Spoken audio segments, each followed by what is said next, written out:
સુરતના અડાજણ વિસ્તારમાં હની park road પર સાઈ સ્પોર્ટ્સ નામની દુકાનની સામે રૂપિયાની લેતી દેતીમાં બે જૂથ વચ્ચે મારામારી થઈ હતી.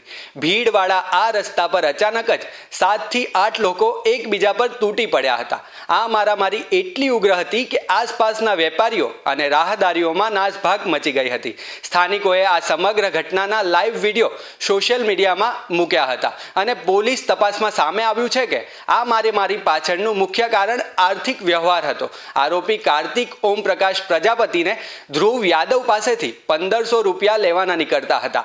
આ રકમની ઉઘરાણી બાબતે બંને વચ્ચે છેલ્લા કેટલાય સમયથી ખેંચતાણ ચાલી રહી હતી. શુક્રવારે આ બાબતે ઉગ્ર બોલાચાલી થઈ હતી અને જોતજોતામાં મામલો બીચક્યો હતો. સામાન્ય રકમની લેતી દેતીમાં બંને પક્ષોએ હિંસક રૂપ ધારણ કરી રસ્તા પર જંગના મેદાન જેવી સ્થિતિ સર્જી હતી. આ ઘટના બાદ અડાજણ પોલીસનો કાફલો ઘટના સ્થળે દોડી ગયો હતો. પોલીસે મામલો થાળે પાડી બંને પક્ષોને પોલીસ સ્ટેશન તેડાવ્યા હતા. સમગ્ર મામલે સામસામી ફરિયાદ નોંધવામાં આવી હતી. પ્રથમ ફરિયાદ ધ્રુવ યાદવે નોંધાવી છે, જેમાં કાર્તિક પ્રજાપતિને આરોપી બનાવવામાં આવ્યો હતો, જ્યારે બીજી તરફ ઓમ પ્રકાશ પ્રજાપતિએ ફરિયાદ નોંધાવતા ધ્રુવ યાદવ અને સની આહિર સામે ગુનો દાખલ કરવામાં આવ્યો છે. પોલીસે રાયોટિંગ અને મારામારીની કલમો હેઠળ ગુનો નોંધી વધુ તપાસ હાથ ધરી છે.